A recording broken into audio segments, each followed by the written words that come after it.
Welcome back to Worthington Model Railway. Steve here. If new people are being confused about the name, I am Steve. Hi.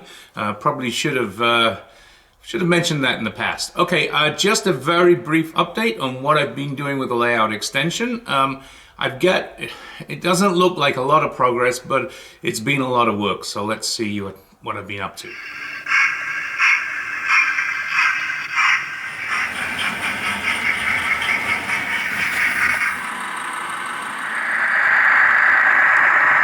So let's just pan around and we'll talk a little bit about some of the things I've been doing.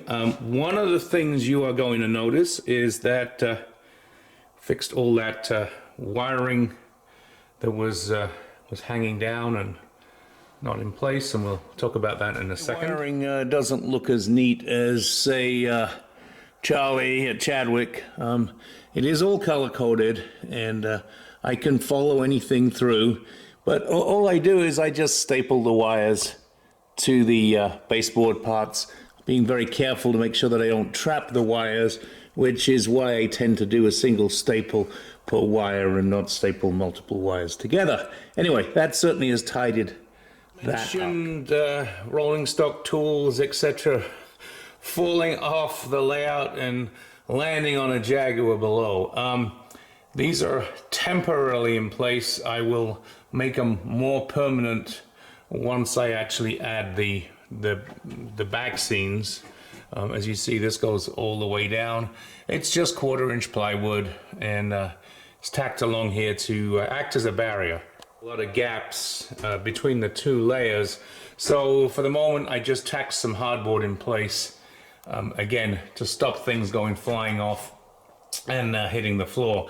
This whole area here you can still see is still pretty open, but I don't have tracks that are that close, although I probably should do something to ensure that that's not going to be an issue. Now my plan is to put a canal in here, so we're going to drop this down along here and put a canal in.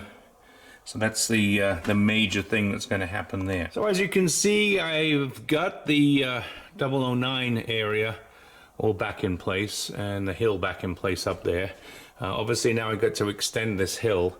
Where this 009 area used to take a right angle right about here and come this way, I've reused the boards and I've gone that way. And my plan is that I'm going to be extending this hill along here on the back tracks, and somewhere around about here this will disappear into that hill, so it'll be a good ending. I'd also like to put a Y track in here that goes into a tunnel somewhere maybe in this area on the hill, but we'll look at how we're going to do that as well. That tunnel, I want it to be slate because, you know, that's what is a lot of the 009 stuff is around slate. So I got some of this Will's slate plasticard, and I started playing with it to put a tunnel together. I think I'm probably going to make some changes to this before I'm done, but at least I was just sort of seeing what I can do with this. I got a few packs of this, so I have got excess. Tunnels down off the other side that I'm not going to use on that side. Unfortunately, this one broke in progress, but I think it'll stick back together. There may be a slight crack there, but we can deal with that. And the tunnels will end up going here. So there'll be a single tunnel on this track, a double tunnel on this one, and another double tunnel up on that track where that hill ends. So that's the plan there. So this whole area, if you remember originally when I put this together, I made it so I could lift these pieces out. Well, they've never been lifted out, and I do have access to all of the tracks underneath here. So my plan is to just put my black cloth, you can see it at the other end, and have it run up to this height here, so the black cloth will cover the opening, but if I need to get to any derailed rolling stock or whatever, I can get underneath here and get to it all. I've not had a problem up until this point. This whole idea of an open layout with blocks. So I have all these off-cut blocks that I'm putting in place to support the baseboard, which is 1/4" ply again. So it's pretty solid, pretty robust. And I'm just trying to work out here what I'm going to do with the track. I do have a couple of end gauge points that I'm going to put in here. So I'm thinking I'll probably have a main track here that's going to run all the way through, turn a corner here, and let's say disappear into that tunnel. And then we will put a passing loop in here too. Probably actually got more track here than I need, but that passing loop will come from around about here and go around to the end of this board. Probably need to get another point because, as I say, I'd like to have something coming off here going in there. I might not bother with that. I'm going to think it through and see what makes sense. Kind of getting things back together again, and hopefully we'll have this track laid maybe even later today. And if I get it laid, I'll throw that video in before I actually post this.